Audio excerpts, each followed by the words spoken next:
At 2 in the morning, just as his wife walked through the door, our protagonist received a message from an unknown number. The photo in the message showed her holding up a bottle of alcohol and dancing provocatively, looking like a woman at a club. Right beside her, a man was pressed tightly against her side. He sat calmly with his legs crossed and told her as she entered that he had just received a message. It contains a photo of you at a bar, he noted. Don't you want to explain this? She claimed she had no idea what message he was talking about, suggesting a bored co-worker might have sent it. What is there to explain? She asked dismissively. I just went to the bar with some colleagues. She showed no remorse. On the contrary, she became insolent, even though she clearly had time for nightlife. But she hadn't found time to take little Lily to the amusement park or attend the parent-teacher meeting at the kindergarten. He asked if she knew how disappointed Lily was, telling her she barely deserved to be called a mother. Suddenly, Bonnie was filled with guilt and rushed to offer an apology. I'm sorry, honey, I just forgot, she pleaded. Her eyes looked pitiful as she leaned in like a kitten seeking his favor. To be honest, it was a practiced look. Her dress was nearly soaked through from the rain outside. When she entered, she had tried to hide it. Her bag was stuffed with clothes, but now everything was laid bare before him.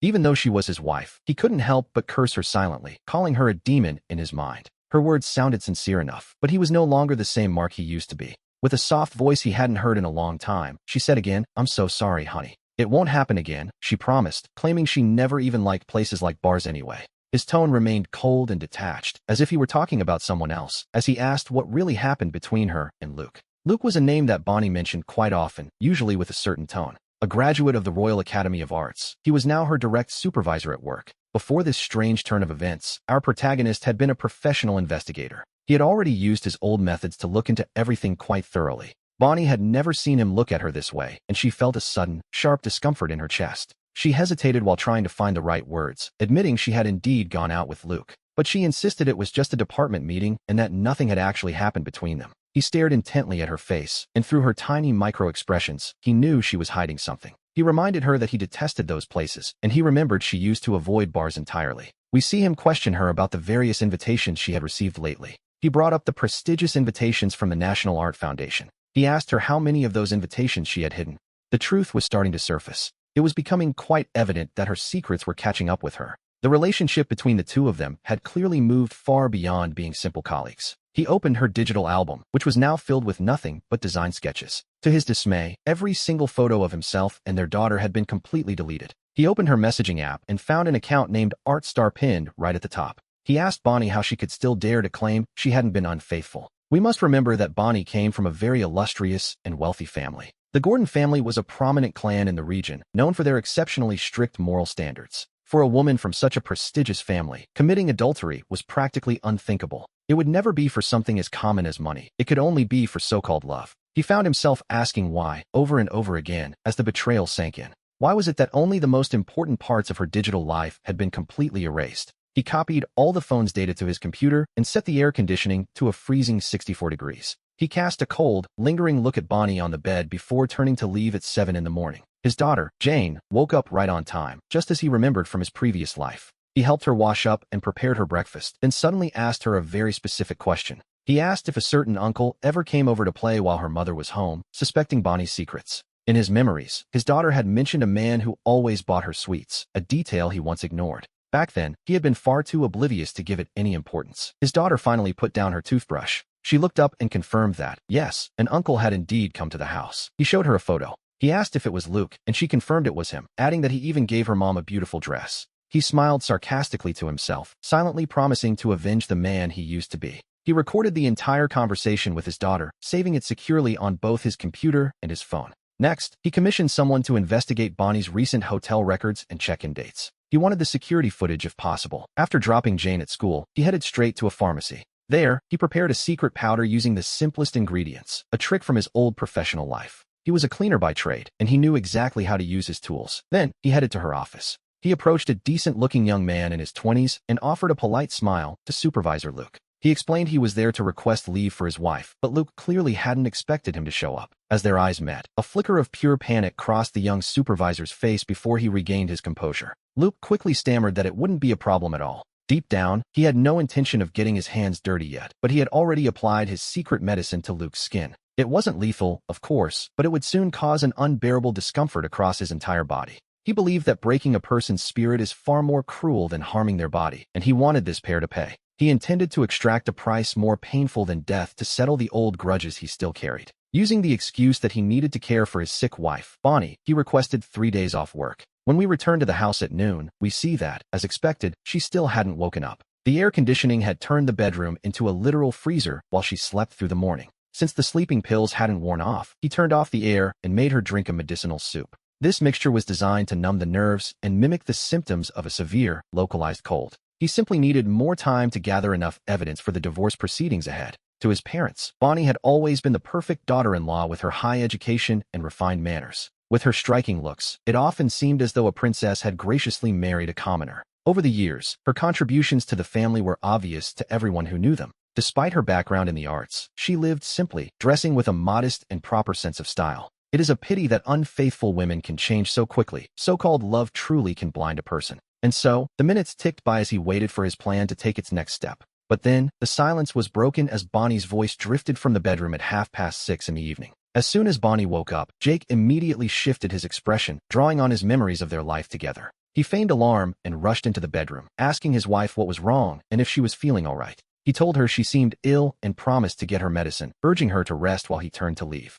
The moment he stepped out of the bedroom, the concern on his face vanished, replaced instantly by a mask of cold indifference. By noon, he had already purchased surveillance cameras at the electronics market and paid a technician for some discreet help. While she slept, he had the cameras installed and even managed to plant a tracking virus on Bonnie's phone. Now, every single one of her movements was under his watchful eye, and the first thing his wife did upon waking was send a message to Luke. This, of course, was exactly what he had predicted would happen. She told Luke she was sick and might need leave, asking him to handle tomorrow's report for her. Luke replied immediately, calling her dear and telling her that her husband had already requested leave for her. He promised to handle everything and told her he loved her, to which she replied that he was being annoying. She told him not to talk nonsense and to delete the messages quickly. To be honest, she wasn't as annoyed as she claimed. These chat logs were syncing in real time to Jake's phone, and even though Bonnie deleted the notifications on her end, the evidence was already saved. The content was clear enough to prove the ambiguous relationship between the two. Bonnie rejected his words and speech, but deep down, she was clearly accepting his advances.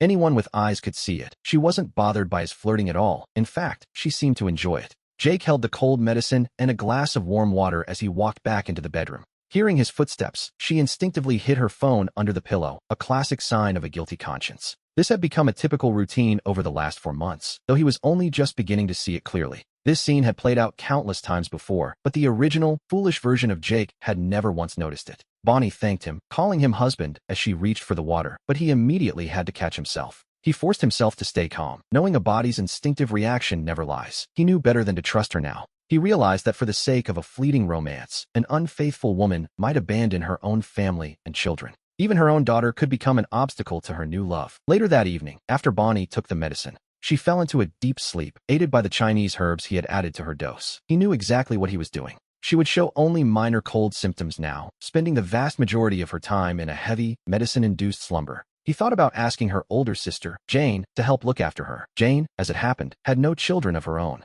Her husband, Nathan, owned an insurance company, and since they were quite well off, Jane was a full-time housewife. She usually had plenty of free time on her hands. Since Bonnie would be bedridden for at least a week, he couldn't stay. He couldn't be by her side every second. He had just pulled out his phone when his mother-in-law, Mary, called him. He quickly adjusted his emotions before answering. "Mom, is something wrong?" he asked, sounding perfectly natural. Mary told him she had already arrived at the house. She had heard Bonnie was sick and offered to take over the care. She told him he could go to work without any worries. In that moment, a new plan began to form in Jake's mind. He told her his phone had gotten wet, and he just formatted it. He claimed the kindergarten teacher had called him. He explained that since their daughter, Lily, was graduating soon, the school needed a family photo of the whole class. He asked Mary to tell Bonnie to send him one. It was a simple request, but it carried a much heavier weight. He knew perfectly well that his wife didn't have a single family photo on her phone, not one with him or their daughter. He did this for 2 reasons. First, to test his mother-in-law's stance on her daughter's infidelity, and second, to see if his wife felt even a shred of remorse toward the family she was so casually betraying. During the call, his mother-in-law, Mary, sounded concerned, noting that a couple shouldn't be so distant. She asked if they were having a conflict and urged him to tell her everything so she could support him. Jake faked a distressed sigh, whispering that Bonnie must simply be very busy lately. He mentioned how their daughter, Lily, often wanted to go to the amusement park, but Bonnie never had time. He admitted to taking care of the house, adding, and we can almost see his feigned embarrassment, that they hadn't been intimate in months. He suggested this distance would eventually ruin their relationship, which, naturally, made Mary fly into a quiet rage. She promised to have a serious talk with her daughter, insisting she hadn't raised Bonnie to do anything shameful. Jake humbly blamed himself for his own lack of capability, suggesting they drop the subject for now. He told her he was nearly at the hospital and would later arrange a video call with a doctor for Bonnie. He asked her to keep the phone ready. Throughout the call, he maintained a humble tone that raised no suspicions. Deep down, he was pleading for Mary not to disappoint him as he prepared to head toward the school. Mary arrived at the house carrying an old chicken for soup, keeping Jake's specific request at the front of her mind. The first thing she did was ask Bonnie to find that family photo. At that moment, Bonnie was barely awake. She had just finished a draining call with her lover, Luke, and was lying in bed in a medicine-induced haze. Half unconscious, she felt her mother enter the room, but she could only manage to lift a weak arm. She lacked the strength to speak. Mary noted her fever, mentioning the upcoming video call with the doctor. Mary muttered that Bonnie had such a good husband, far better luck than she ever had herself. Bonnie weakly told her mother she was exhausted and just wanted to sleep, her voice barely a whisper. She heard her mother's words clearly, knowing Jake had just returned from a business trip only to start running errands for her. She felt a flicker of shame and turned to her side, hiding her face from her mother's gaze. She turned away so her mother wouldn't see her tears, while Jake told the teacher he was looking for that family photo. He claimed his phone was broken and asked for help choosing a picture of Bonnie. Drowsy and nursing a splitting headache, Bonnie reached for her phone by pure instinct. Seeing her daughter in such a state, Mary took the device, insisting she would find the photo herself. She wanted to pick a beautiful one, and listening through the hidden microphone, Jake couldn't help but smile.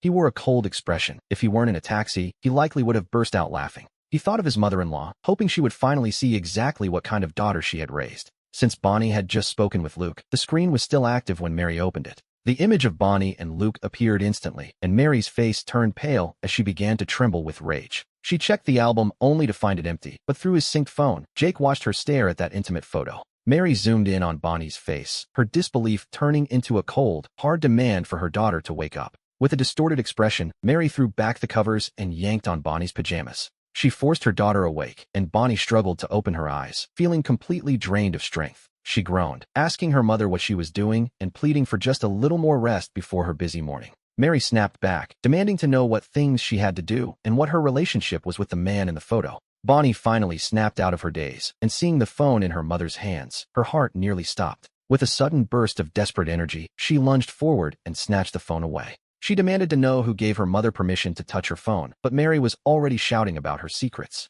Mary screamed, asking how long they had been together and how far this betrayal had actually gone. In any other situation, Bonnie would have reacted instantly, but the illness had made her mind dangerously slow. Mary demanded to know exactly how long her daughter had been seeing the man on the screen. She shouted that the things she hated most in this world were lies and infidelity. She had believed Bonnie was raised with strong values, but this discovery was a devastating shock. The poor woman was so consumed by rage that she could barely find the words to speak. When Bonnie finally got a clear look at the photo on the screen, her skin began to crawl. Distraught, she burst into tears and begged for trust, but her crying only infuriated Mary further. A sharp crack echoed through the room as Mary delivered a stinging slap to her daughter's face. They were mother and daughter, after all, bound by blood, yet currently worlds apart. Mary had held back some of her strength, yet the blow was still loud and heavy with emotion. She asked if Bonnie had lost her conscience, reminding her of everything Jake had done for them. When Bonnie's father was hospitalized with high blood pressure, it was Jake who ran every errand. He stayed by his side in the hospital for 3 days, while Bonnie was nowhere to be found. In fact, she had only visited her own biological father a single time during his recovery.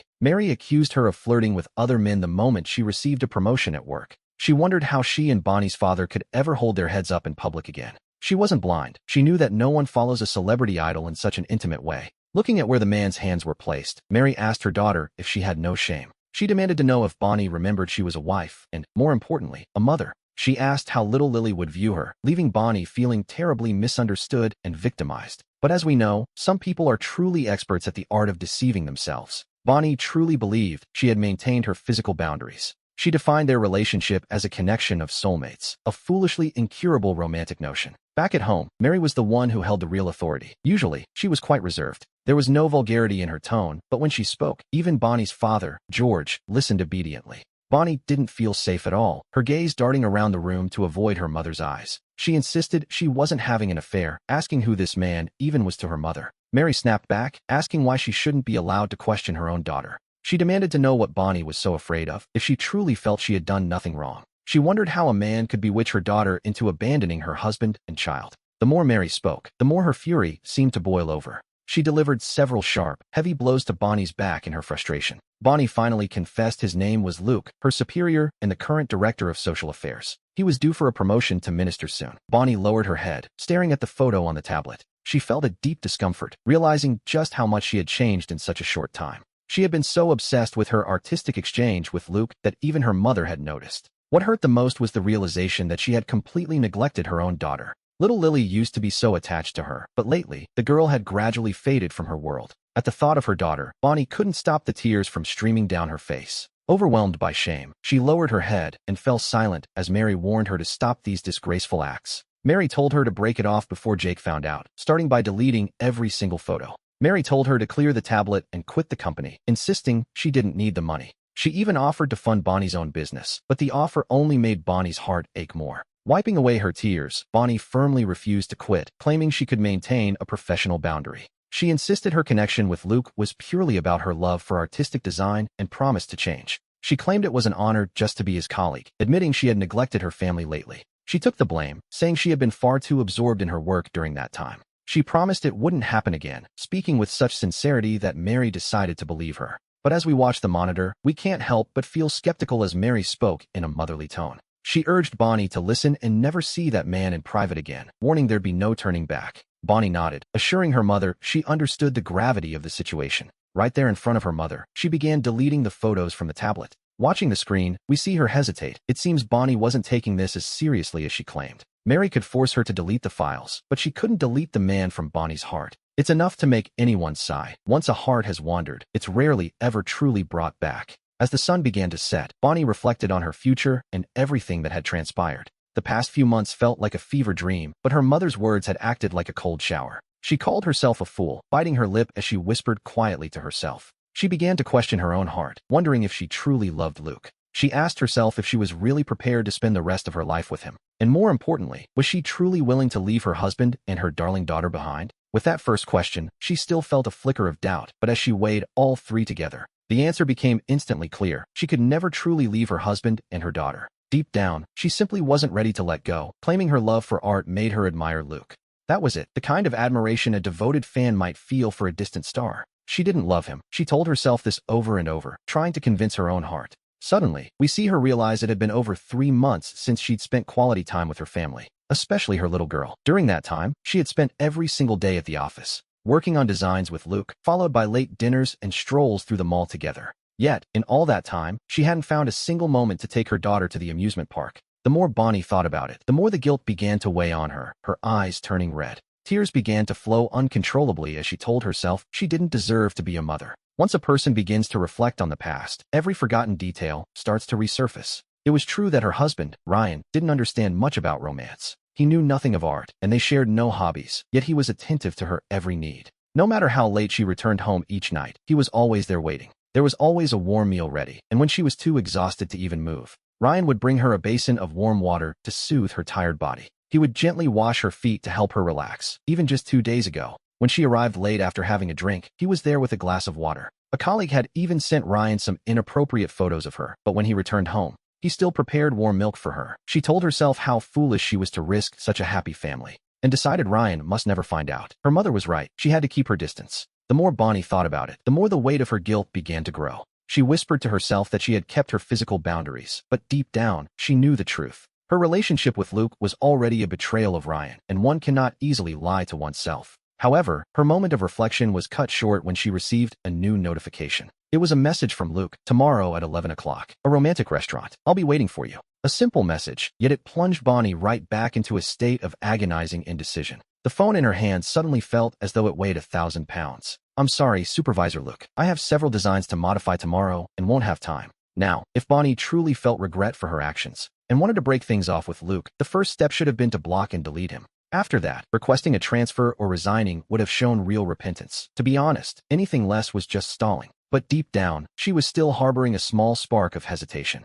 Minutes later, another message arrived, calling her my dear. He suggested they discuss the upcoming design changes for the Eternal Heart project. As Bonnie stared at the screen, the emotions in her heart once again began to override her reason. If it weren't for that sudden wave of guilt from moments ago, she likely would have accepted immediately. Supervisor Luke, regarding the Eternal Heart project, we can discuss that at the office. There is no need to go to a restaurant. Luke replied quickly, asking why she was calling him supervisor. My dear, aren't we soulmates and confidants? He wrote back smoothly. Calling me that, it saddens me. Is that really how it is now? What happened with that useless husband of yours? Did he find out about us? Bonnie snapped back, telling him never to call her husband that again, as she had a family. She suggested her past actions might have caused a misunderstanding, and perhaps she was also to blame. She told him that from now on, she hoped they would maintain a strictly professional relationship. As she sent the message, Bonnie's hands were trembling ever so slightly. With a look of feigned anguish and pain in his eyes, Luke sent yet another message. I'm going back to England soon, and I want to see you one last time, my dear. I came here for you, and since you want to end it, let's at least leave each other with a beautiful memory. And just like that, Bonnie finally agreed to the date, completely forgetting the promise she made to her mother. She whispered to herself that it would be just one last time, and then she would return home for good. Meanwhile, Luke set his phone down in the villa and spoke nervously to the person standing before him. He confirmed that she had agreed to see him, his tone shifting instantly. When will you give me the money you promised? He asked. Standing across from Luke was a man named Simon. Simon served as the driver and personal bodyguard for a powerful man named Mr. Henderson. Simon replied coldly, stating that he only needed to ensure Bonnie left the city for good. The boss will give you a very generous reward once it's done, he added. Luke nodded submissively, remarking that the woman was incredibly foolish. She does everything I tell her to do, he boasted, so you can rest easy. Simon spoke with pure disdain, telling him to focus on what truly matters lately. He reminded him that Bonnie's father, a man named Arthur, is not someone to be trifled with. Luke replied with his usual arrogance, claiming he understood. He promised to do exactly as the boss ordered, calling Bonnie a complete idiot. He boasted that if he asked her to go to a club to entertain others, she would do it, provided she was left without support. Simon warned him that while he could manipulate her, he must not actually touch her. He told Luke he was nothing but scum and wasn't worthy of having a real relationship with her. Do you understand? He gripped Luke's neck tightly, his fingers closing like a hydraulic press. Luke nearly suffocated, his face turning pale as he instinctively struggled to breathe. Simon let go and walked away, leaving a dark-faced Luke to strike the floor in a fit of rage. In the past, he might have dared to resist, but he had lost that private hard drive. The plan was to make her fall into utter despair, and no one knew when that bomb would finally explode. Our protagonist had no idea what was happening with Luke, but the cameras and wiretaps at home had already revealed the true thoughts of both conspirators. Oh, Bonnie. It seemed that Bonnie truly could not change her underlying nature. He took a moment to steady his emotions, and carrying the tent he had just bought, he arrived home. His mother-in-law, Martha, was busy cleaning when she heard the sound of the lock turning. She rushed over to greet him, and he called out to her with genuine respect. Even though she was Bonnie's mother, he knew he couldn't take his anger out on her. He knew from the cameras that Martha had very strong values and wanted to protect the family. She called him a good boy and told him to leave the bags to her, promising to cook something delicious since he had worked so hard. She urged him to come inside quickly. Those words from his mother-in-law warmed his heart, making him feel as though she were truly his own mother worrying over him. Finally, we see why the original Alex, even while being ignored by his wife, never wanted to give up on this marriage. With a reasonable mother-in-law and a bright, obedient daughter, what more could a man ask for in life? For a brief moment, he felt a slight hesitation regarding his plan. If this kind woman only knew, imagine how devastated she would be to discover the true face of her own daughter. But he steeled himself, choosing to be cruel and pretending that it didn't bother him. He told her to let him handle the cooking, noting that Bonnie loved carp. He reminded her that she'd have to look after Bonnie later, and Bonnie absolutely hated the smell of fish. Martha caught the subtle tone in his voice, and, her face filled with compassion, she gently patted his head. She told him she knew he had suffered many injustices lately. She sighed, saying that her daughter simply didn't understand, and told him not to let it get to him. Martha felt a mix of pain and anger, seeing such a good son-in-law giving his absolute all to the family. She wondered what on earth her daughter was doing. At that thought, she turned in a fit of fury, pushed open the bedroom door, and went inside. Then, she began to shout. She demanded to know what nonsense Bonnie was up to and asked if she had gone deaf. She reminded her that her husband was home and asked why she, as a wife, hadn't come out to greet him. She asked Bonnie if she thought she was the sun, expecting the entire world to revolve around her. She even asked, quite dramatically, if Bonnie wanted her own mother to kneel before her. Even though those words were harsh, they actually made Alex feel quite good. Bonnie finally stepped out, her face completely expressionless, with her mind still full of Luke. She wasn't listening to her mother's good intentions. Instead, she felt nothing but hostility. She told her mother that since she was her own flesh and blood, she should stay out of their business. She snapped at her not to interfere, then turned her cold gaze toward Alex. She asked him what he was trying to say, and if he felt that cooking a simple fish was somehow beneath him. She told him if he wanted to do it, he should just do it and stop complaining to others. Bonnie looked at him with eyes like ice, her tone as cutting as a winter wind. Alex took a deep breath. Restraining his fury, he managed to stop himself from slapping her. To be perfectly honest, unfaithful women truly seem to lose their sense of humanity. Thinking of the revenge planned for the following day, he calmed himself and faked a weak smile. He told his wife not to be angry, reminding her that she was still feeling unwell. He urged her to look after her health. You see, Bonnie had always viewed Alex as a weak-willed man. Acting this way wasn't easy, but it worked. After spitting out those harsh words, Bonnie actually felt a small flicker of regret for her behavior. But her mind was far too preoccupied with thoughts of her lover, Luke. Our mother-in-law, Martha, stared at her daughter in disbelief, as if seeing a stranger for the first time. Feeling the uncomfortable weight of that gaze, Bonnie nervously smoothed her hair. She told her mother she wasn't feeling well and that her head was throbbing painfully. She retreated to her room to rest, leaving Martha to say nothing but let out a deep, heavy sigh. We return to the kitchen, where lunch is halfway prepared. Alex's sister-in-law, Sarah, arrives to pick up her daughter, Lily. The little girl chirps happily, telling him how much she missed him as she runs toward him. She threw herself into his arms with the kind of pure joy only a child can manage. He called her a good girl and asked if she had been on her best behavior that day. He gently told her his hands were quite dirty, promising they would play together in just a moment. Sarah watched him for a moment before asking why he hadn't gone into the office today. When he looked up at her, he couldn't help but notice how impressive she still appeared. Sarah had a graceful, elegant figure and carried herself with a natural, effortless poise. Beyond her beauty, she radiated an aura of genuine tenderness and virtue.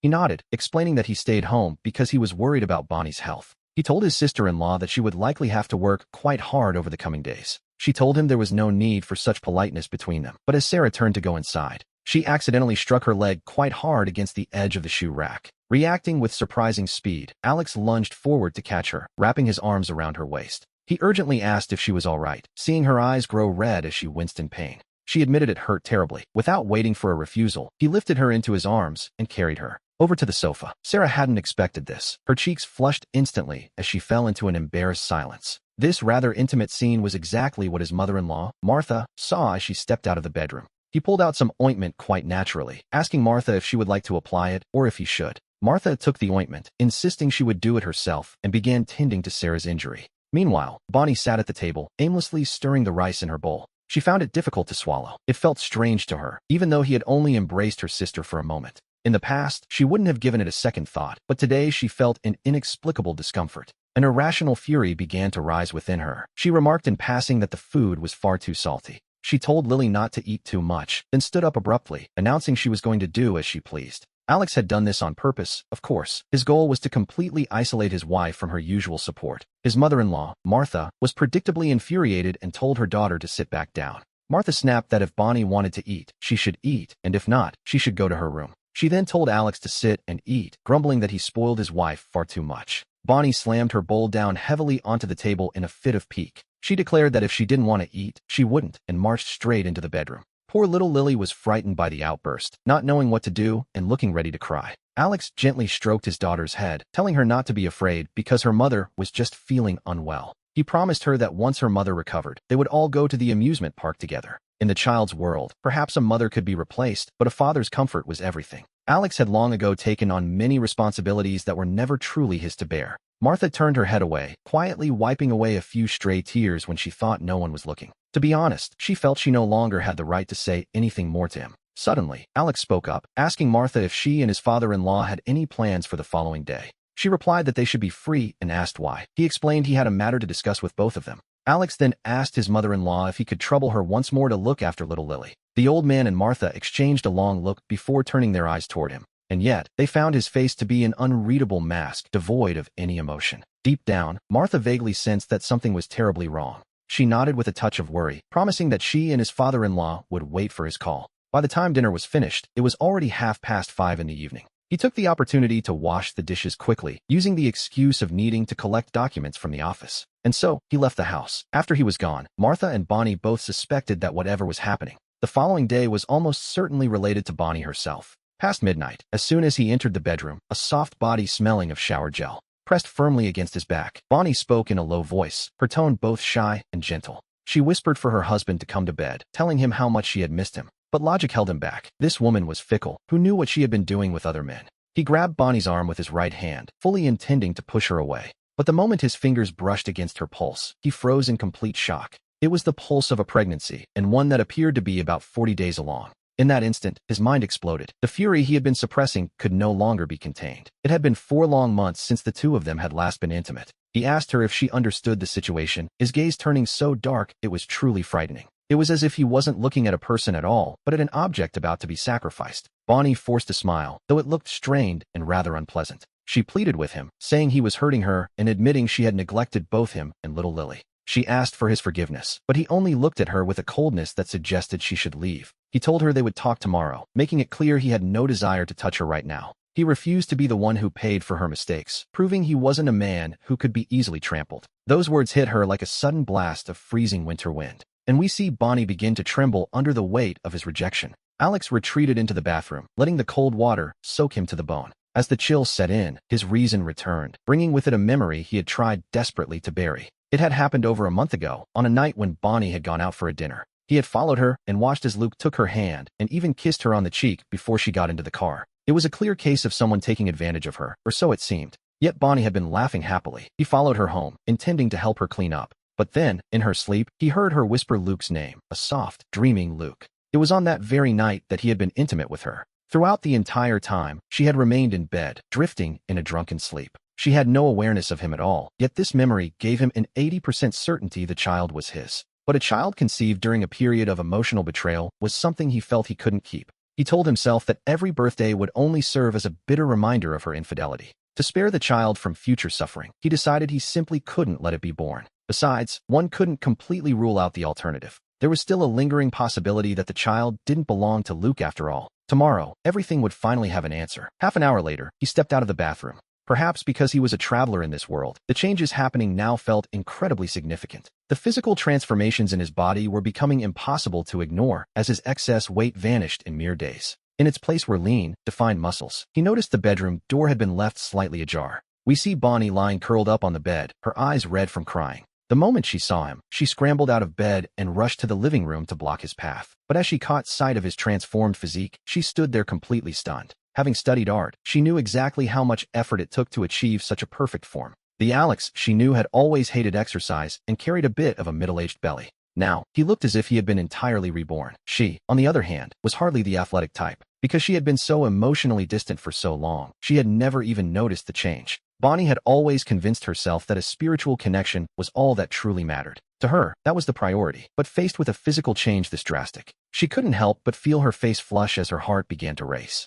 She lowered her head with a nervous gaze. He asked if she had something to say. He wondered what she was afraid of. Bonnie gathered her courage, her hand instinctively reaching out to touch him. He felt a sudden shiver of revulsion and immediately stepped back to avoid her touch. His rejection stung her deeply, but deep down, she knew she had earned this coldness. She told herself that he couldn't blame her for his own demise, lowering her head with a nervous gaze. The truth was, she didn't want a divorce, yet she couldn't bring herself to admit it either. Her feelings toward Alex were a tangled mess, filled with nothing but contradictions. Ever since that night at the bar, she had noticed that he was a completely different man. The home that once offered her peace and tranquility had suddenly become cold and oppressive. "Honey, I'm so sorry," she whispered, marking her third apology of the evening. We can see that she still hadn't realized what the fundamental problem actually was. She simply wanted to use her physical presence to compensate for the guilt of her emotional infidelity. He told her there was no need for apologies and suggested they talk in a couple of days. Since she was currently unwell, he advised her to rest and go to bed early. He made a conscious effort to remain calm, making sure not to let his true emotions show.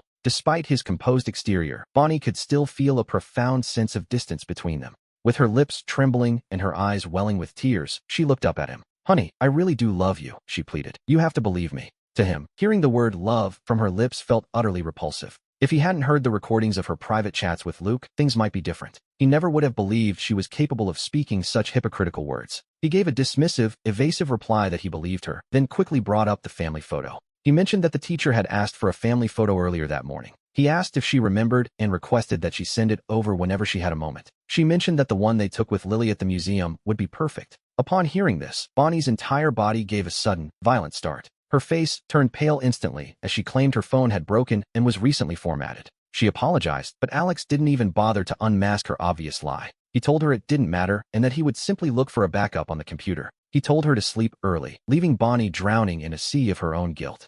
Every time the family album was mentioned, she felt the weight of her choices pressing down. She could only watch him walk away before collapsing onto the bed in despair. The home that was once filled with warmth no longer held even a trace of comfort. As tears soaked her pillow, she continued to lie to herself about her situation. She convinced herself that tomorrow would be the very last time she saw Luke. In her mind, she hadn't failed her family. She still loved her husband and children. Meanwhile, the older sister, Jane, arrived home after finally putting Lily to bed. She sat alone in the vast, luxurious living room, her heart restless and deeply troubled. She dropped the remote, feeling a sense of loneliness and resentment that no one could understand. A little later, the door opened and Nate stumbled in, smelling strongly of alcohol. She asked if he was back and offered to make him some hot tea for his dinner. He told her he'd already eaten and to go rest, looking at the gentle Jane as he set down his briefcase. Deep down, he felt a small, twisted sense of satisfaction in that moment. He couldn't assert himself out in the world, only here, in front of a woman like Jane. In this house, Nate finally finds his place. He admires Jane deeply, though largely because of her status as a member of the Gao family. He lives in a state of constant torment throughout the day. When Jane sets out his slippers for him, Nate simply avoids her gaze and heads straight into the bathroom without a word. Jane sighs, feeling utterly resigned. To be honest, she has never truly been allowed to choose her own destiny. We return to the early hours of the morning. Bonnie wakes up dazed and notices the living room lights are still on. She gets up stealthily and sees Alex sitting alone on the sofa, looking quite solitary in the dim light. He is speaking on the phone in a very low whisper, but she manages to hear him with terrifying clarity. He tells the person on the line, "Luke, we are partners. I am not your subordinate. Whatever you want with Bonnie is none of my concern." He continues coldly. "Right now, I only want to get my hands on the money Alex has. It seems the matter of the company's embezzlement is on the verge of being discovered." He insists their plan must succeed. Luke is useless, he sneers. His wife is unfaithful, and he doesn't even dare to take revenge. If it doesn't work, just lay all the blame on her. He suggests that once Alex withdraws the money, they can do whatever they want with him. "None of that has anything to do with me," he concludes, as if washing his hands of the whole affair. Nate's face turns somber, his eyes overflowing with a dark mixture of resentment and greed. Bonnie covers her mouth tightly, paralyzed by fear and standing on the very edge of a total collapse. She had always thought Nate was just a kind man in poor health who treated her gently. But now, that carefully crafted mask has been shattered into 1,000 pieces. Just then, Nate stands up and begins to walk toward the bedroom, unaware he is being watched. Bonnie quickly closed her eyes and held her breath, desperate to remain unnoticed. Her mind was a complete chaos of fear and disbelief. She simply couldn't imagine that her own husband was conspiring against her younger sister's family. She didn't dare say a word. For now, she could only endure the silence. If anything were to happen to Jane, she knew she would never be able to forgive herself. The following morning, as soon as Nate left the house, Bonnie got up immediately, completely ignoring the pain in her injured foot. She headed straight to Alex's house with Jane. Meanwhile, Jane also set out by car, her heart full of expectations for their scheduled meeting at 11 o'clock. Alex had already finished getting ready. He was about to pick up his mother, but Bonnie arrived first. Her face was a mask of pure panic. The moment she saw him, she threw herself into his arms. Upon hearing Nate's name mentioned, Alex immediately understood exactly what was happening. He quickly brought out some ointment and began to tend to the wound on her foot. Once Bonnie calmed down, she told him everything about the conspiracy between Nate and Luke. As he listened, the full truth of the situation finally became clear to him. Nate wanted to embezzle the insurance premiums and pin the entire crime on Alex. He was exploiting his father-in-law's love for his daughter to steal the entire family estate. It turned out that Nate seducing Bonnie was merely one small part of a much larger plan. And this is where the matter becomes far more complicated than we first imagined. But none of that matters to Alex right now. His only priority is resolving things with Bonnie. Alex knew that whoever dared to provoke him would find no mercy, none at all. He arranged a meeting with the parents of both sides, and the atmosphere between the two families was incredibly tense. His youngest sister-in-law, Grace, grabbed his arm as they walked. She reminded him that today was a family gathering, hoping to keep the peace. He told her there was something important happening and that she needed to come along too. She mentioned hearing her aunt and uncle arguing yesterday and asked if he was finally going to make his move. Grace was the smartest of the sisters, innocent in appearance, perhaps, but incredibly sharp. He advised her not to dig too deep, as it wouldn't be good for her to know everything. He warned her to be careful lately, as someone was clearly targeting the family. After that, we see him driving toward a romantic restaurant where he had reserved a private room. Jane worked at the company nearby, making it a very convenient location for her to slip away. He told himself it was time to go, even if it wasn't the best moment for a serious talk. By the time he parked at 11, the cameras showed that Jane and Luke had already arrived together. He dialed her number and, putting it on speakerphone for the family to hear, asked where she was. She claimed she was at the office and asked what was wrong, just as her parents arrived. He told her that both their families were there and were planning to have dinner together. Jane was quick to refuse, suggesting they meet tonight instead because she was supposedly far too busy. She claimed she had designs to modify, a lie that was heard clearly by the entire family, which, naturally, was quite awkward. The family entered the restaurant in silence, greeted only by the sound of soft, ambient music.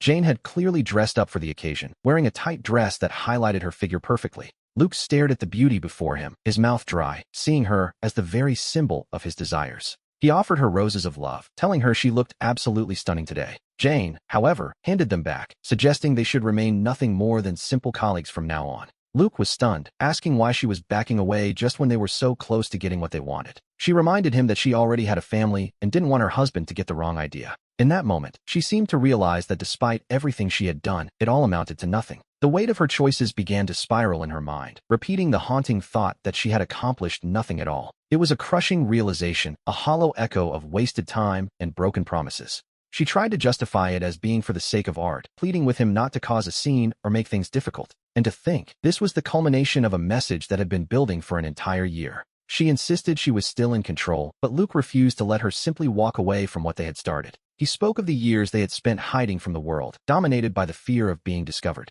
Jane stood there, completely frozen and utterly speechless by his sudden intensity. And here we see the rest of the family, who at that very moment witnessed the entire scandalous scene. His father-in-law, George, could barely stand from the sheer rage, while his mother-in-law looked absolutely mortified. Alex wore a cold, dark smile as he reached out to cover little Grace's eyes with his hand. Then, he lunged forward like a predator, bold and driven by a sudden, sharp fury. He roared at Luke, demanding to know how he dared to try and seduce his wife. He landed a powerful punch that sent Luke crashing to the floor, leaving him howling in pain. Jane, her mind a complete blank, instinctively grabbed Alex's arm and begged him to stop the violence. Alex used the momentum to fall backward, striking the back of his head hard against the table leg. Blood stained everything instantly, creating a scene that was, to be honest, quite chilling to behold. In the eyes of everyone watching, it looked as though Jane had acted solely to protect her lover. It appeared she had struck down her own husband, prompting his mother to let out a heartbreaking scream for help. Jane stood there, paralyzed by a terror so deep she had no idea what to do next.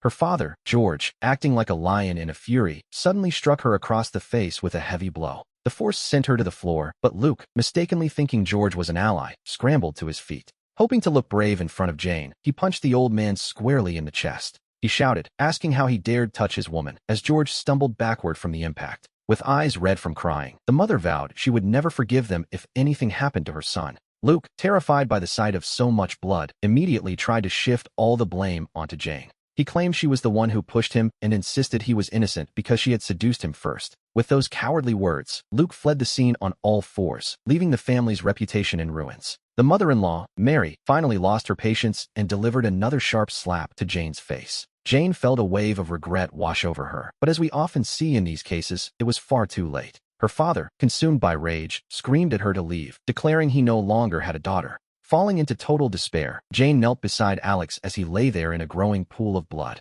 She couldn't stop crying or apologizing, but at this point, who would ever believe in her innocence? Who could possibly believe she hadn't been unfaithful after witnessing such a spectacle? For the first time in her life, she experienced the hollow feeling of being completely unable to defend herself. The rumors spread like wildfire, with everyone claiming the wife had attacked her husband for the sake of her lover. Bystanders began recording videos as the wave of gossip threatened to drown Jane completely.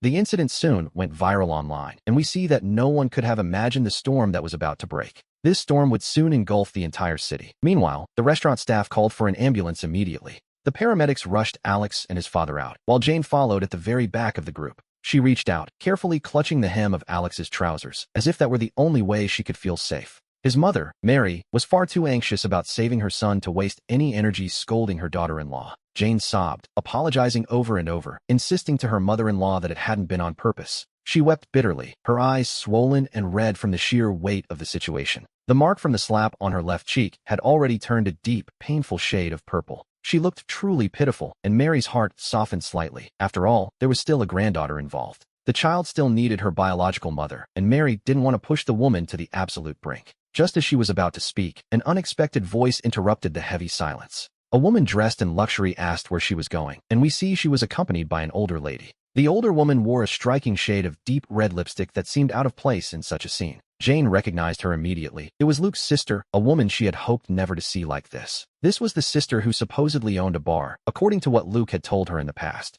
Jane panicked the moment she saw them, remembering Luke's promise to introduce his family that very day. There was already enough chaos, and she knew that if they misunderstood, she would never be able to clear her name. The sister-in-law pretended not to notice the scandal, deliberately pulling the older woman closer to the scene. She announced loudly that this was Jane, Luke's girlfriend, introducing her to the older woman. She pointed her out as the future daughter-in-law. Upon hearing this, Mary and Alex, who were just about to step into the ambulance, turned their gaze toward the sister. Jane turned as red as a tomato and screamed hysterically that they were wrong, that it wasn't her. She told them to get lost, but the sister only pretended to realize her mistake. She mentioned that Luke had said Jane was getting a divorce soon, and she had almost forgotten. After a quick apology, they turned to leave, but not before the older woman looked Jane up and down. She remarked casually that Jane had wide hips, making her quite good for childbearing. The two women agreed that this daughter-in-law was just fine, playing their parts perfectly. They walked away, leaving Jane standing there alone in a state of complete and utter despair. Lying there on the stretcher, Alex almost laughed to himself at the sheer absurdity of it all.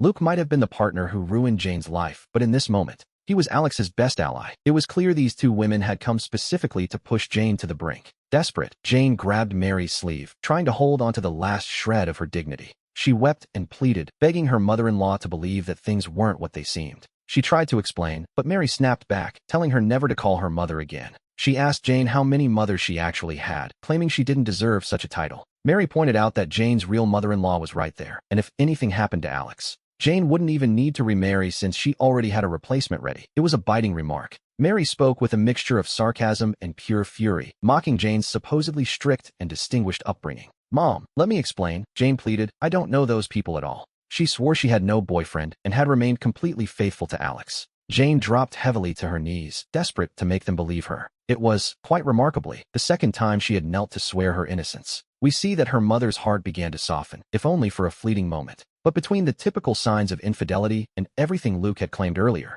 about Jane being the one who seduced him, her mother felt only a deep, sickening nausea. Luke wept bitterly, crying out that his long military career had been ruined by his own daughter. He told her to leave, calling her the ultimate disgrace to their family. Sarah reached her breaking point and delivered another sharp slap to Jane's face. "I have no daughter like you," she spat. "I regret ever giving birth to you." Sarah turned and walked away without looking back, showing no mercy whatsoever. Jane remained perfectly still, her gaze hollow and devoid of any life. Alex sensed the situation was turning dangerous and realized things were spiraling out of control. He had only intended to crush her pride, not push her toward a tragic end. To change the mood, he closed his eyes and pretended to lose consciousness. He began to murmur weakly, calling out Jane's name and begging her not to leave. He asked how he could live without her, a line that, to be honest, he found quite nauseating. These words deeply moved his mother and even brought tears to the eyes of his in-laws. For Jane, it was as if she had finally heard a voice of redemption. She crawled across the floor and threw herself onto him, weeping inconsolably.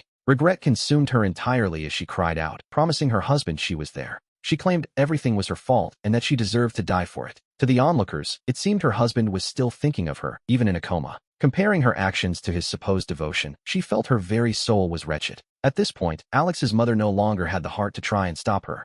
But we see that Jane's misfortune was far from over. The restaurant manager approached the group, carrying a small, discreet bag. He explained that these were the items Luke had left behind at the establishment. The moment the manager tried to hand over the bag, Alex saw his opportunity. Without a second thought, he reached out and gave the bag a sharp kick. The bag hit the floor, and various adult items scattered everywhere for all to see. It was a moment of total social ruin. Jane turned pale, waving her hands in frantic denial. She stammered that the items weren't hers and had nothing to do with her. But after everything that had already happened, who could possibly believe her now? Alex's mother spat in contempt, and even Sarah finally lost all faith in her daughter. Jane felt her limbs go cold as she stood on the verge of a total collapse. Suddenly, the medical staff shouted that the patient was experiencing tachycardia. They prepared for resuscitation, a crisis Alex had actually triggered on purpose. Meanwhile, Jane's father had become so enraged that his own condition turned critical. Even the medical staff understood the entire situation from start to finish and simply wanted to leave as quickly as possible. Alex's mother, drawing strength from who knows where, forced her way into the ambulance and ordered Jane to get out.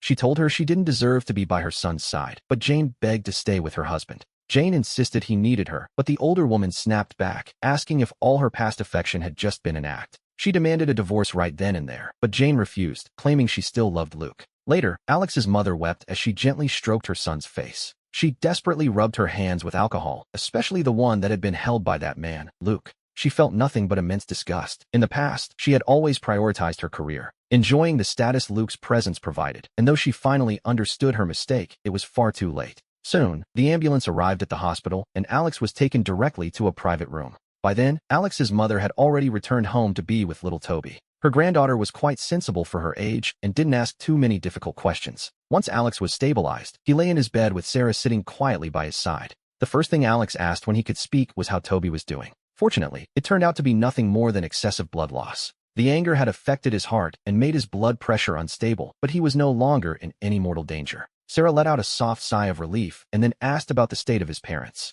They were being looked after as well, though in a mess like this, it was hard to imagine anyone having an appetite. Sarah had prepared some soup, but Alex's mind was elsewhere as he asked about that shameless woman. As he spoke, Alex clenched his fists tightly, the memory of the betrayal still burning within him. Sarah quickly calmed him down, explaining that Jane had come to see him earlier, but she had sent her away. At that moment, we can assume she was likely in Luke's hospital room. Apparently, while the doctors were resuscitating Luke, she remained kneeling outside the door, refusing to move.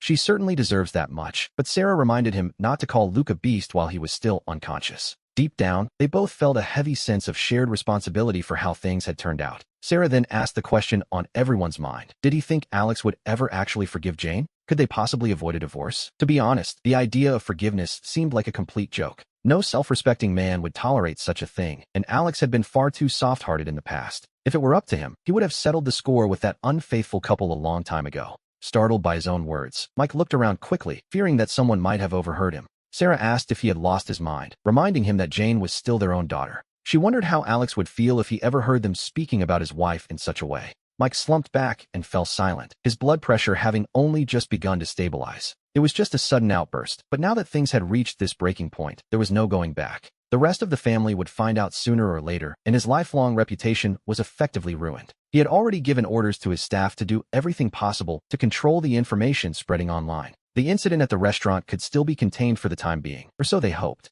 Sarah looked grave as she suggested that if Alex chose to forgive Jane, the family should compensate him fully. The Gao family would have to offer him everything they could to make up for the betrayal. They could move elsewhere to start over, using all their family connections to support Alex's new beginning. They wanted to ensure he would have no worries for the rest of his life, and perhaps even achieve something great. Even if Alex held a grudge forever, or if Jane sought out someone else, as long as they didn't divorce.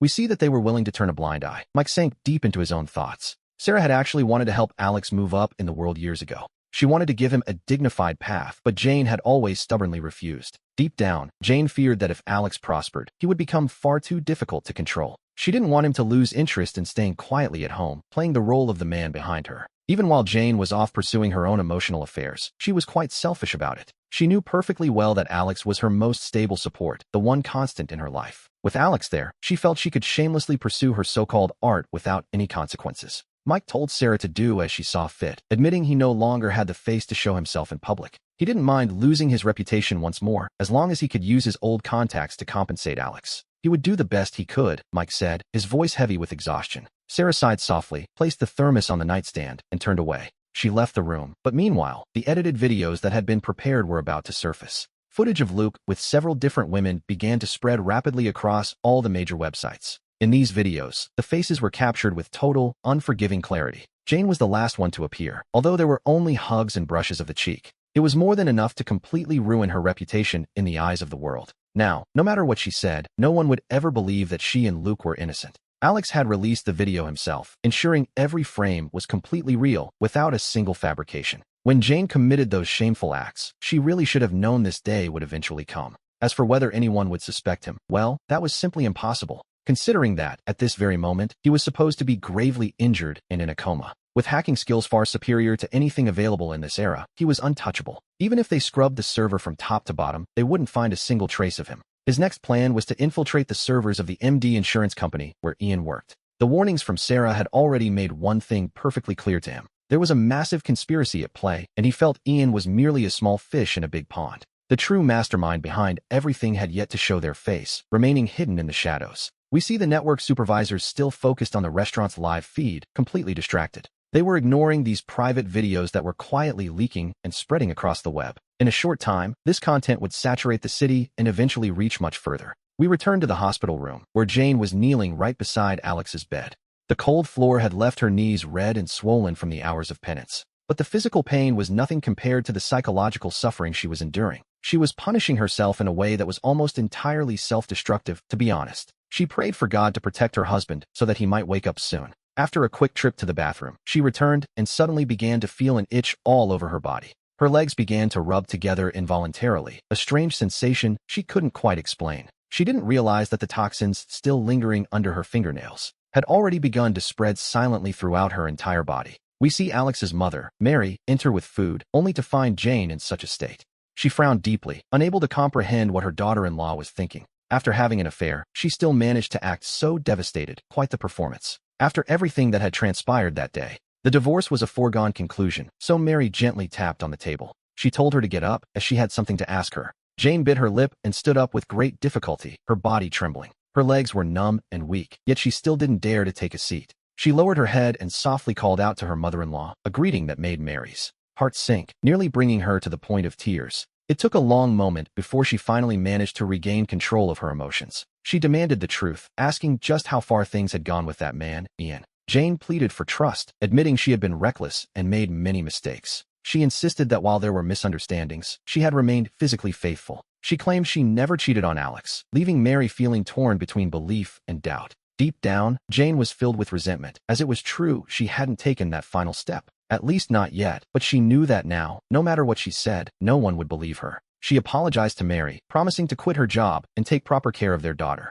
She promised to treat them well, begging for just one more chance to make things right. She even went as far as to say that if anything happened to Alex, she would pay with her own life. The only thing she could cling to now was her mother-in-law's soft heart. But as Mary thought back to the adult toys scattered on the floor, she felt a wave of pure disgust. She found herself unable to say a single word. At this point, no matter what she heard, her first instinct was to assume it was all just another lie. Too much had happened today, and to be honest, she was utterly exhausted. She waved her hand dismissively, not wanting to know if Jane had changed or if there was a hidden motive. She admitted she simply didn't feel safe with her staying there and told her to leave. In the old stories, villains poison their husbands to be with their lovers. And here we see Jane, who had pushed her own husband toward the brink. Mary felt she had to stay on guard, leaving Jane to offer only a bitter, hollow smile. Physically and mentally drained, she didn't even have the strength to defend herself against the accusations. As Mary sighed softly, Jane forced herself to try and brighten the mood. She pointed out it was nearly 9 o'clock and suggested her mother-in-law get some sleep. But Mary shook her head, wondering how she could possibly sleep in a state like this. She then asked a pointed question. Had that man tried to contact her again?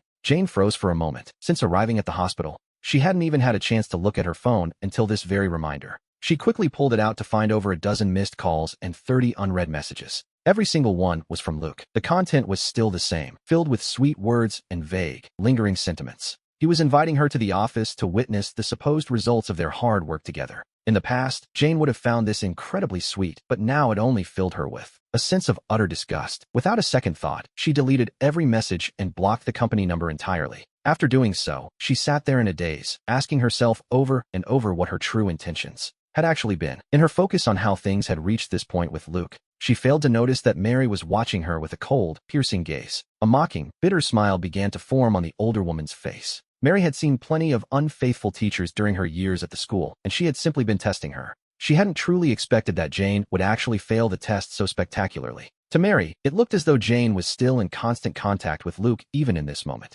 The apologies and the tears from before, it seemed they were all just a performance. The city was Jane's family territory. Mary knew they couldn't fight them, but they could certainly avoid them. Jane had no idea that because of her momentary lapse in judgment, the tiny shred of trust her mother-in-law had left had vanished completely. Once a misunderstanding is sown like this, undoing it becomes a task more difficult than climbing to the heavens themselves. We look to the clock on the wall and see it is already nearly 9 in the evening. Did she know? Those videos must have already spread across the internet entirely by now. For the next stage of the plan to proceed, Alex finally had to wake up. He let out a heavy cough and slowly opened his eyes, his voice sounding weak and utterly drained of strength. Jane immediately rushed to the edge of the bed, her eyes red and swollen, and she cried out with emotion, calling him her husband and celebrating that he was finally awake. But Alex only told her to get away from him. The expression on Jane's face froze instantly. She had convinced herself that his unconscious calls meant he still felt something for her. But reality, as it often does, dealt her another harsh blow. Still, she was psychologically prepared for this. After all, she had been caught in the act.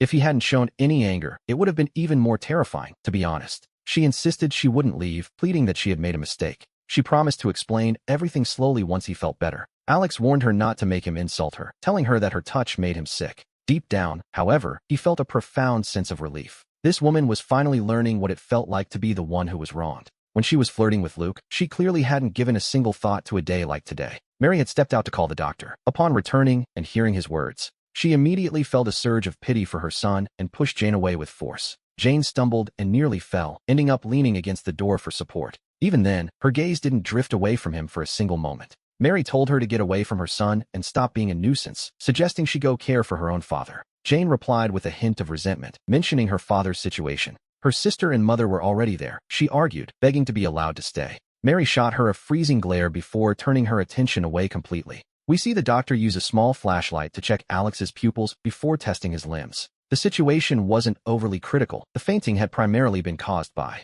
an overwhelming surge of emotion. He needed to avoid any further stress for the time being. The brain scan showed no obvious signs of permanent damage. However, he had taken a significant blow to the back of his head. Whether there would be long-term side effects was something no one could guarantee. At this stage, the priority was to stabilize his emotions and ensure he got plenty of rest. Mary's expression darkened as she processed the doctor's words. She stared at Jane with a look of pure, unadulterated hatred. The doctor's assessment only confirmed what she already knew. This was all Jane's fault. For the sake of a lover, she had pushed her own husband toward a serious injury. The thought of lasting consequences left Mary feeling utterly heartbroken. She cursed herself for her past blindness, having once considered Jane a wonderful daughter-in-law. Jane's tears continued to fall, though they found very little sympathy in that room. Her heart was heavy with a suffocating mix of guilt and regret. She felt the urge to strike herself, loathing the fact that she had held him back in that moment. Why had she protected Luke? Her mind was a chaotic mess, unable to find an answer. She couldn't fathom her own choices. Meanwhile, Mary gently stroked Alex's hair and spoke softly. She reassured her son, telling him that he was going to be just fine. Mary reminded him that she had her pension, and even if he stayed home, she could support him for the rest of his life. Hearing this, Jane's heart skipped a beat. She quickly wiped away her tears and pleaded anxiously, telling Mary she couldn't do this. She admitted she was wrong and begged for just one more chance. She reminded them she was the biological mother of their child, but Mary told her not to call her mom anymore.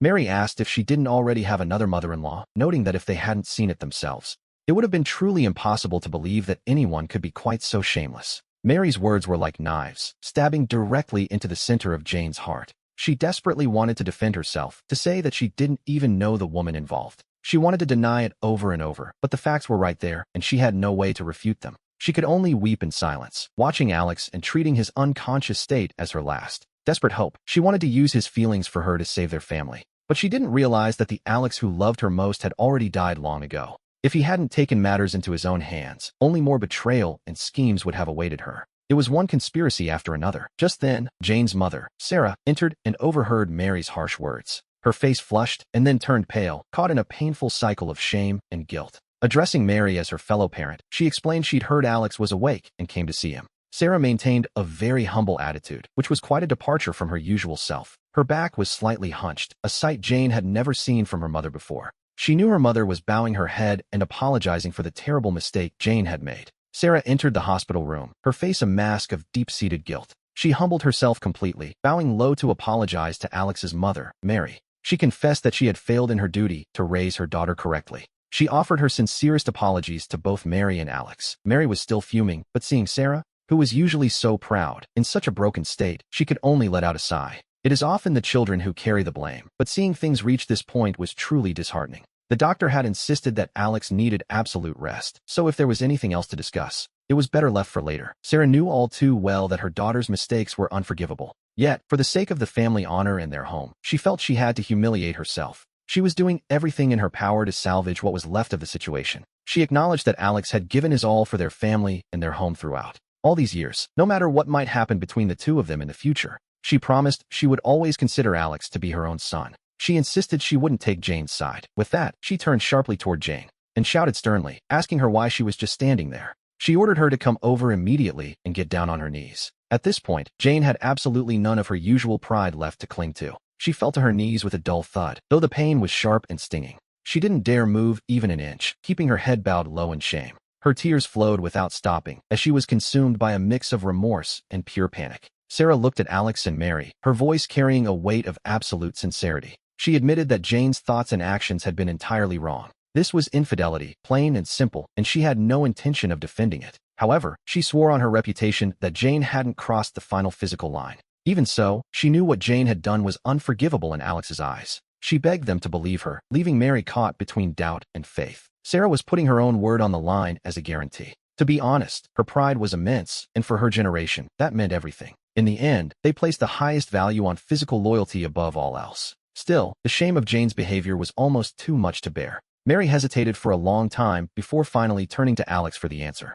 She would let him decide. Seeing this, Sarah immediately pressed her advantage. She told Alex she knew how much he had suffered in silence all these years. Without his quiet sacrifice, Jane never could have pursued her career so successfully. She confessed that her family owed him a debt they could never truly repay. They were willing to compensate him in every way possible to make things right. If he wanted to start a business, they would provide all the necessary capital. They would use every contact they had to smooth the path for his future. In this city, there was very little that Sarah couldn't achieve if she set her mind to it. If only he would forgive Jane and drop the divorce, she would agree to any condition. He told them he would accept the offer, though his face still wore an expression of total, hollow despair. He didn't even look up. Sarah's expression, meanwhile, remained cold and suffocatingly stern. We see the flicker of hope in Jane's eyes slowly begin to wither away. Deep down, she knew all too well that he wouldn't be able to forgive her anytime soon. The hospital room fell into a deathly, heavy silence. The atmosphere grew so oppressive that it felt difficult for anyone to even draw a breath. After a long, agonizing pause, Alex finally began to speak with agonizing slowness. His voice was calm, yet it carried a coldness that was utterly final. He addressed Sarah as mother one last time, but only out of respect for her past kindness. What was done, and he knew there was no turning back now. To be honest, he had already noticed that something was very wrong.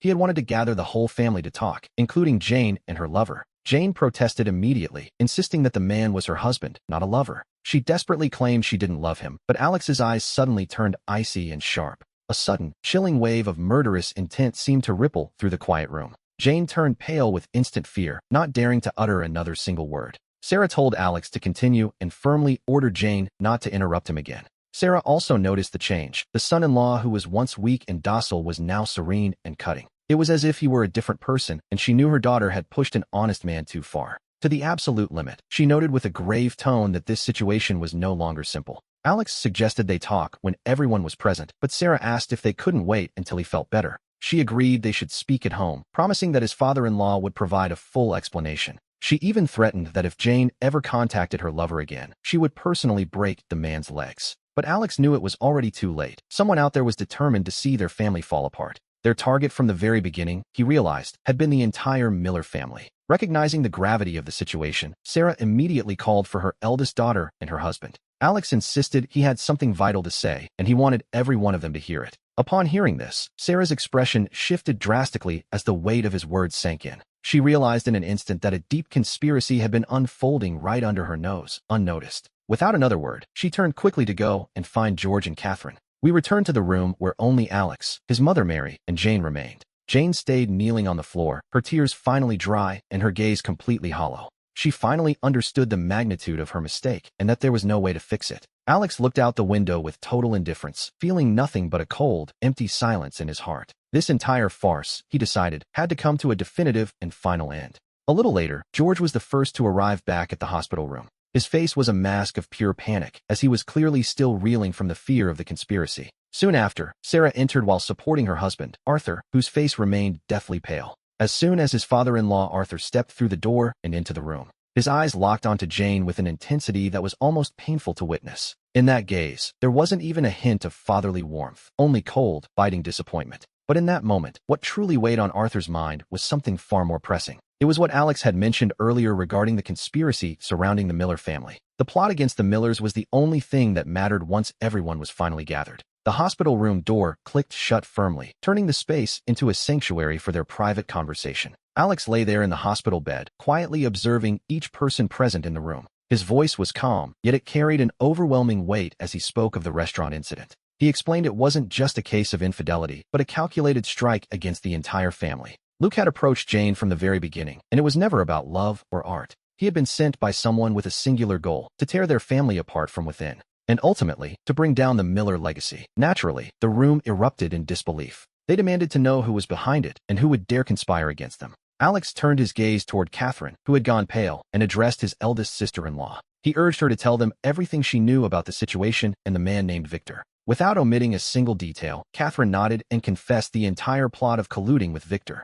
She admitted to trying to frame Alex and swindle the Miller family out of their assets. Upon hearing this confession, everyone stood frozen in a state of absolute shock. George took a staggering step back, his face a mask of pure, unadulterated horror. He never imagined his own son-in-law, Luke, was the venomous snake hidden right by his side. As for Sarah, her face turned deathly pale as a cold shiver ran through her entire body. In that heavy silence, every single piece of the puzzle finally clicked into place. Jane collapsed onto the floor as if she had been struck by a bolt of lightning. She was utterly lost, having truly believed she was chasing high art and a soulmate. Instead, she was merely a pawn used by others to dismantle the Miller family. The very relationship she had sacrificed everything for turned out to be a hollow shell. The romance for which she betrayed her own blood was, from start to finish, a lie. All of Luke's sweet confessions and his talk of being soulmates were nothing more than a script. To be honest, his entire performance of passion had been perfectly calculated for her. It was all just a tool used by outsiders to wound her family and seize their fortune. Jane opened her mouth to speak, but not a single coherent word would come out. A wave of crushing regret and absolute despair swallowed her whole in that moment. She finally understood the weight of her mother's sincere warnings. Far too late, of course. Alex's cold distance and the family's disappointment were the direct results of her own stubbornness. Alex looked down at Jane prostrated on the floor without a single ounce of compassion. She had chosen her own path, and now she would have to carry the consequences alone. Luke was just a pawn on the front lines. Victor and his associates were the true architects. By exploiting Jane's vanity and her obsession with art, they had carefully laid out this chessboard. But Alex had seen every trap from the very beginning, watching them play their hand. The confrontation at the restaurant and the public exposure of the video were all part of his plan. He had torn away their disguises to protect the family legacy, just as we expected. His goal was to protect his family and his young daughter, Sophie. He then brought her most beloved daughter, Sarah, into the room. Her face drenched in tears. She looked at her daughter, then at Alex, and finally lost every shred of hope. She knew that between her and Alex, there was no longer any possibility of a future together. This family, in the end, had been completely shattered beyond repair. Alex slowly closed his eyes. With a soft but steady voice, he delivered the final verdict for their relationship. The man he used to be had already died, killed by her repeated betrayals and her cold indifference. From this moment on, he would focus only on protecting his parents and raising his daughter. He demanded a divorce. Every fault began with her infidelity, and this ending was entirely of her own making. Jane lay on the floor, sobbing inconsolably as the weight of her choices finally crushed her. Her heartbreaking wails would no longer be enough to win back what she had lost. She could never reclaim the husband who once loved her completely, nor the warm home they once shared. Outside, the night grew deep, and the storm that would soon devastate Jane's family was only just beginning. Alex had already withdrawn, unscathed. The humble, pleading man he once was no longer existed. There was only a man reborn from the ashes, ready to face the world on his own terms. By protecting his loved ones, the clouds of the past finally dissipated, and a brand new life began right then.